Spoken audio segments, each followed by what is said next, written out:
網大火拼癲咗，硬核港片質感壓爆院線，老夫骨肉薄看到爽，街坊們速來食瓜。誰諗到2026開年最爆嘅港產警匪片，竟然係一套網絡電影。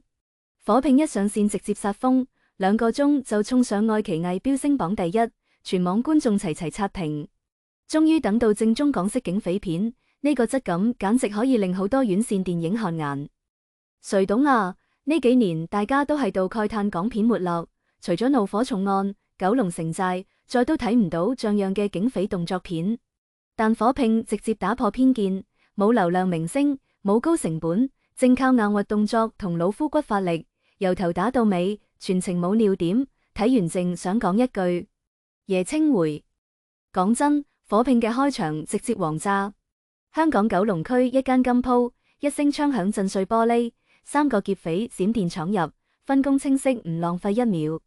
最離譜嘅係，佢哋根本唔搶黃金，全程就盯實警方衝鋒隊嘅到達時間，記好7分鐘之後直接撤離，囂張到入晒骨。更癲嘅仲後面。第2日，安志傑、張繼聰飾演嘅阮家悍匪兩兄弟再出手，一樣係搶金鋪，但比第一次囂張10倍。2個人入鋪直接除面具，先叫婦女小朋友撤離，再逼住經理報警，刻意將件事鬧大，仲叫經理將劫匪位照抬到鋪外，明擺住挑釁警方，就等衝鋒隊 Car 3組長方中信帶隊過嚟，放話嗰個警察係我嘅，火藥味直接拉滿。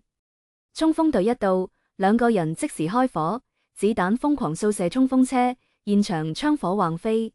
混亂中，一發子彈擊中方中信個頭盔，好彩頭盔夠硬，先冇事。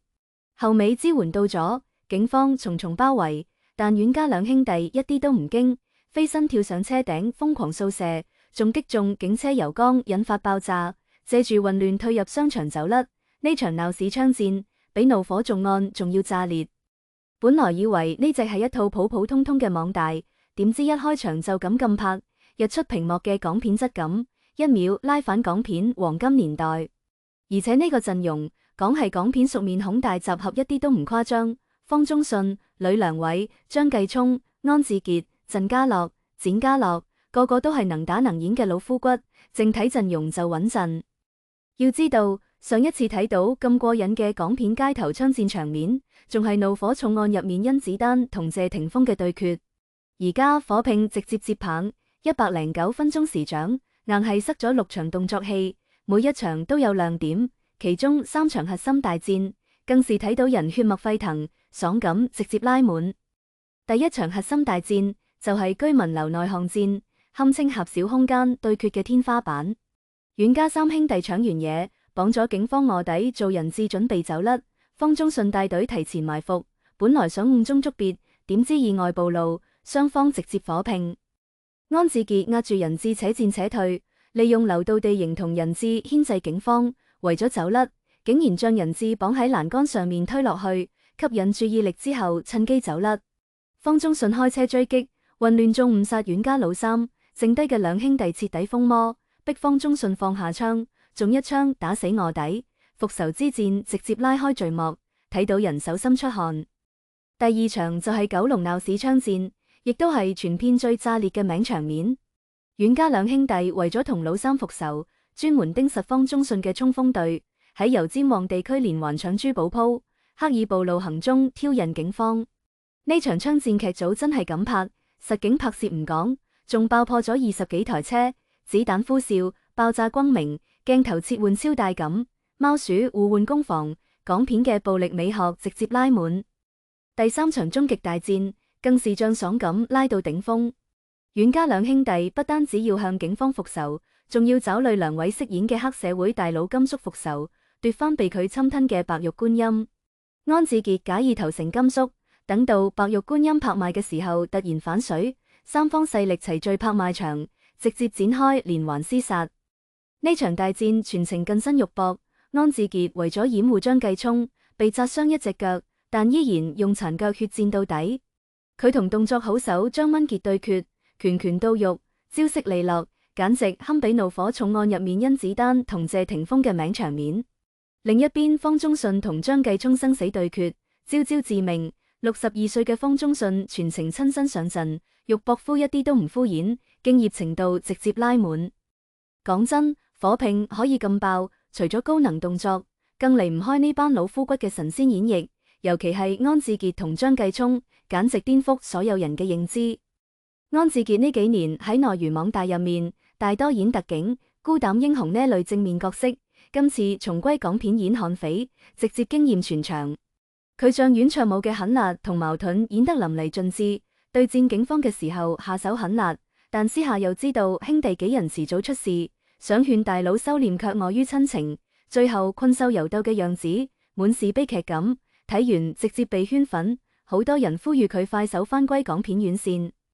張繼聰更是逆襲黑馬，以前佢喺港片入面都係演喜劇角色，喺古天樂嘅《尋秦記》入面搞笑出圈。誰諗到佢演起癲批悍匪咁大感？佢飾演嘅阮卓龍比安志傑更癲、更囂張，殺人不眨眼，被警方包圍都一啲唔驚，甚至將求死當作挑釁，嗰股狠勁比老牌狠人安志傑仲要絕，徹底打破咗觀眾對佢嘅固有印象。仲有62歲嘅方中信，今次亦都徹底突破自我。以前佢演警匪片，大多係擺造型開槍嘅督察，今次演衝鋒隊組長。全程衝鋒在前，又要沉穩指揮，又要親身上陣肉搏，招式硬朗，拳拳到肉，一啲都唔輸俾年輕演員。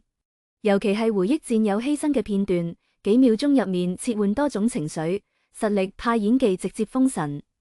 除此之外，呂良偉同鄭家樂亦都全程在線。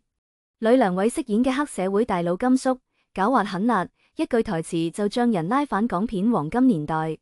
鄭家樂擺脫寒戰入面嘅蚊夫形象，全程由頭打到尾，熱血又能打，讓大家睇到咗港片年輕演員嘅潛力。其實火拼嘅爆功不單止因為佢好睇，更因為佢讓大家睇到咗港片嘅誠意同堅守。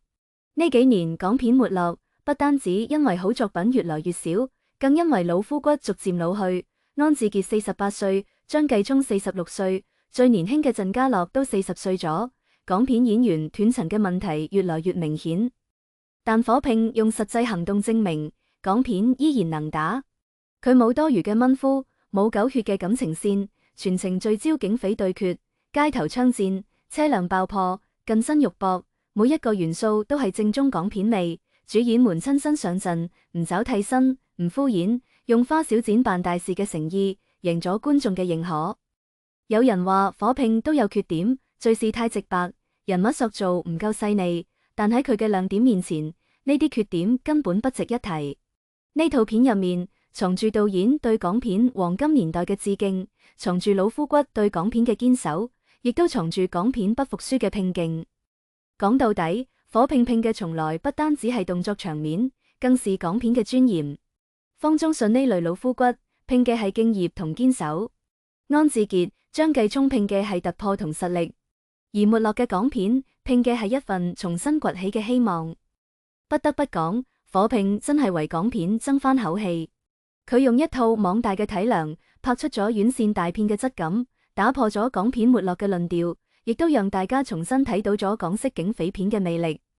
雖然港片可能再都翻唔到曾經嘅黃金年代，但火拼讓我哋知道，只要仲有人堅守初心，仲有人願意為港片拼盡全力，港片就永遠唔會沒落。睇完火拼，正想講，呢先至係我哋想睇嘅港產警匪片，求下多來幾套啦。